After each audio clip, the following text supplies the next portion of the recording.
Jornalismo de verdade. E aí, ouvintes da Multifrequência, eu sou Letícia Tinoco. E eu, a Eduarda Matias. Hoje vamos falar sobre um assunto muito importante que tem sido muito falado, mas poucas vezes realmente pensado e discutido. Vamos comentar sobre a violência contra a mulher, os possíveis efeitos e causas dessas agressões. Para isso, está aqui com a gente o pedagogo, historiador e cientista político, o Júlio César Boldrini. Ele é formado pela FAFIC, PUC, FAFIMA e Cândido Mendes. Passou um tempo em Madrid, na Espanha, e também tem formação acadêmica lá.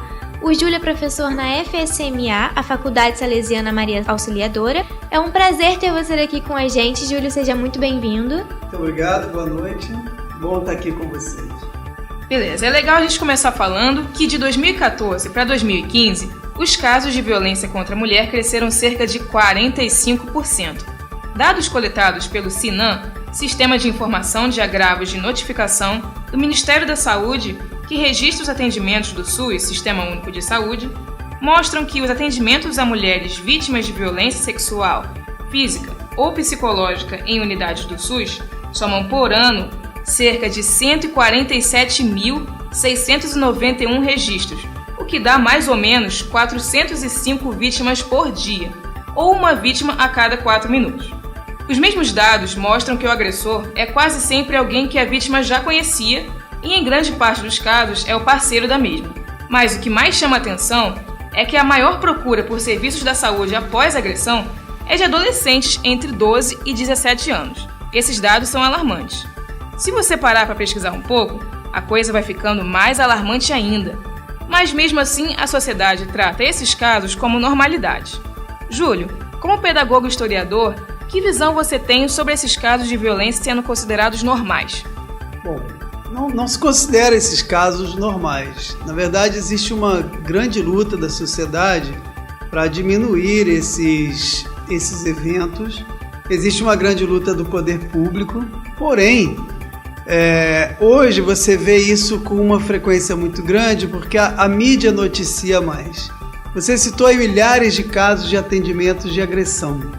Existem talvez o dobro ou o triplo que não chegam aos atendimentos no serviço público de saúde, nem mesmo ao serviço público de segurança. Podemos então triplicar esses dados e aí talvez a gente tenha algo muito próximo do real. Sem dúvida alguma, a sociedade brasileira tem travado uma luta enorme contra esse tipo de violência. Porém, historicamente falando, a gente vem de uma sociedade machista, de uma cultura machista. E é difícil a gente reverter isso, porque é necessário um trabalho muito intenso no aspecto da educação, né? E isso tudo é muito lento. As feministas estão conseguindo chamar a atenção com a luta a favor dos direitos iguais. Mas mesmo assim, ainda tem bastante críticas contra essa causa e nem sempre as mulheres são levadas a sério. Como você acabou de falar, isso muda com a educação. De que forma pode ser inserido na educação a luta contra o machismo? Bom, primeiro mostrar que essa questão do gênero tem que ser bastante trabalhada e a questão da sexualidade mais ainda. Discutir a questão da sexualidade com um espaço aberto e destruir tabus é muito importante. Ter isso não como apenas um tema transversal, mas um tema obrigatório. Então hoje você vê uma violência contra a mulher, mas a violência ela não é somente contra a mulher, é contra o diferente. Mais especificamente, como a gente está falando aqui na questão da mulher, então é importante focar que discutir gênero nas escolas é um passo importante, uma estratégia muito boa para começar a construir uma nova cultura na sociedade brasileira. Você comentou a questão da educação, né? Mas em contraponto a isso, a gente sabe que existe um ódio grátis e muita intolerância em questão desses assuntos. Mas qual seria a maneira certa, a melhor maneira de apoiar as causas feministas, as causas que tratam dessa questão de ideologia do gênero também, para quebrar os preconceitos e as críticas que já existem sobre esse assunto? Bom, a luta na verdade é mundial, né? Ela é contemporânea.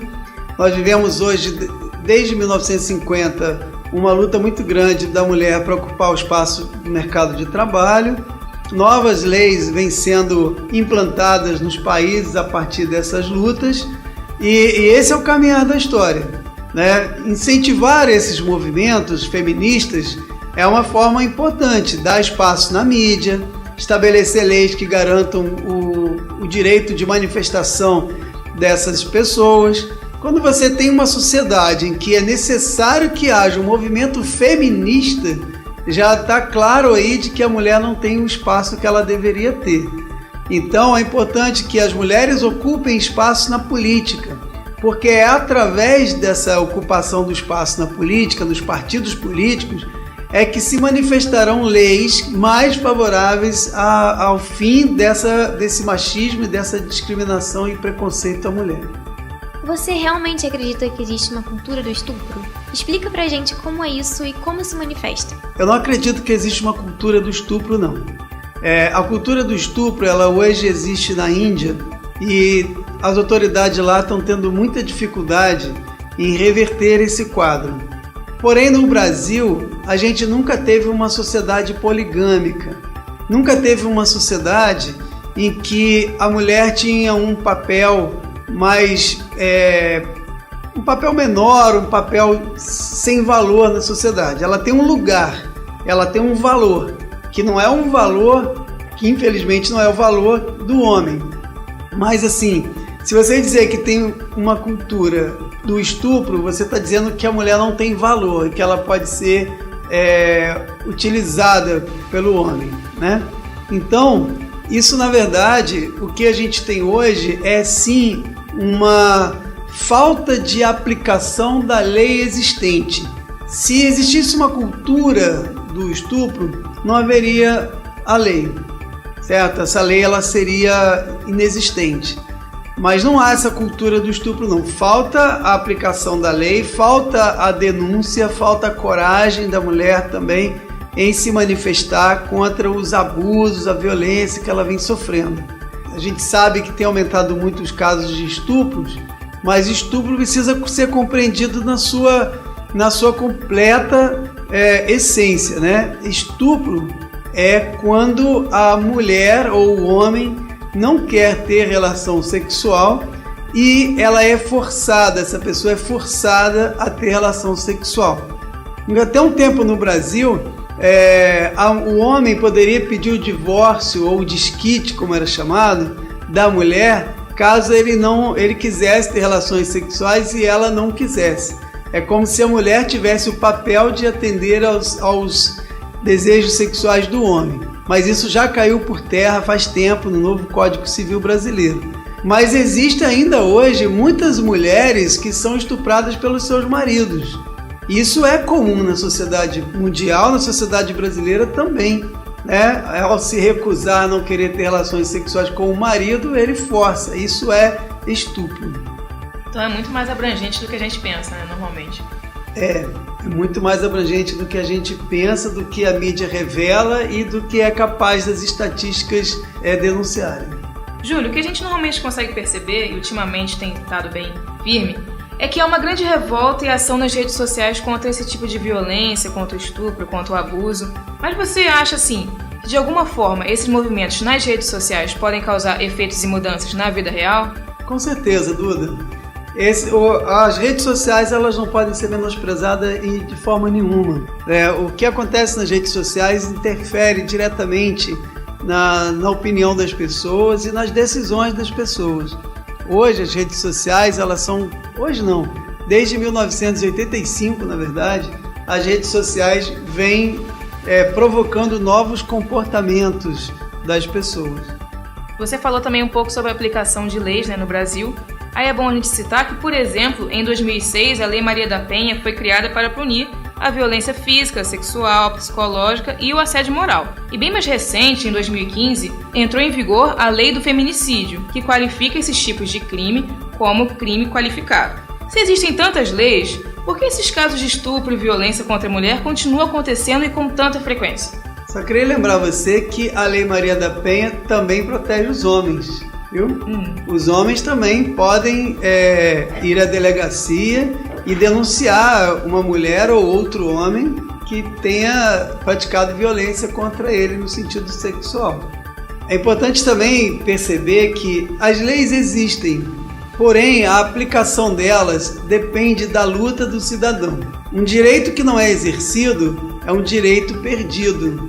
Então, para que uma pessoa tenha coragem de exercer o seu direito, é necessário que ele esteja preparado para isso. E mais uma vez eu repito, a educação é o melhor caminho para que a gente possa construir uma sociedade melhor, cujos direitos das pessoas sejam constantemente conquistados, consolidados e assenhorados pelas pessoas, apropriados pelas pessoas.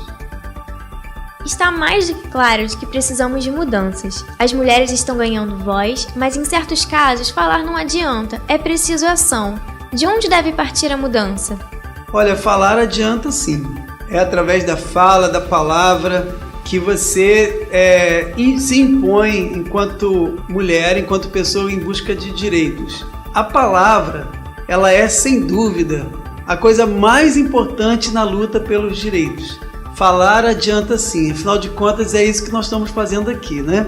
É falando, é trazendo a ideia, o sentido, a vontade para os meios de comunicação, para as escolas, para o meio político. É sim através da fala que o direito é conquistado.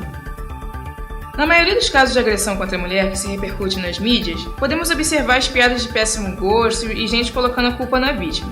Os poucos homens que têm a coragem de falar, como você falou que é muito importante, ou depreciar a piada, eles acabam sendo xingados e menosprezados pelos mesmos. Então, qual seria a forma mais eficaz das campanhas feministas e pessoas que vão contra essas causas chegarem nos homens sem que eles fechem os ouvidos ou que façam piadas desrespeitosas sobre os casos? Você pode usar como comparação a luta dos negros. Hoje, o crime de racismo ele é um crime qualificado. E hoje há um respeito muito grande aos negros, e eles são maioria na sociedade brasileira, e eles vêm há 400 anos tentando impor o seu direito de ser igual. É uma luta longa, mas é não aceitando essas brincadeiras, o preconceito, lutando contra isso, que a gente vai chegar a uma sociedade melhor. As formas de violência não são apenas sexuais e físicas, são também psicológicas e sociais.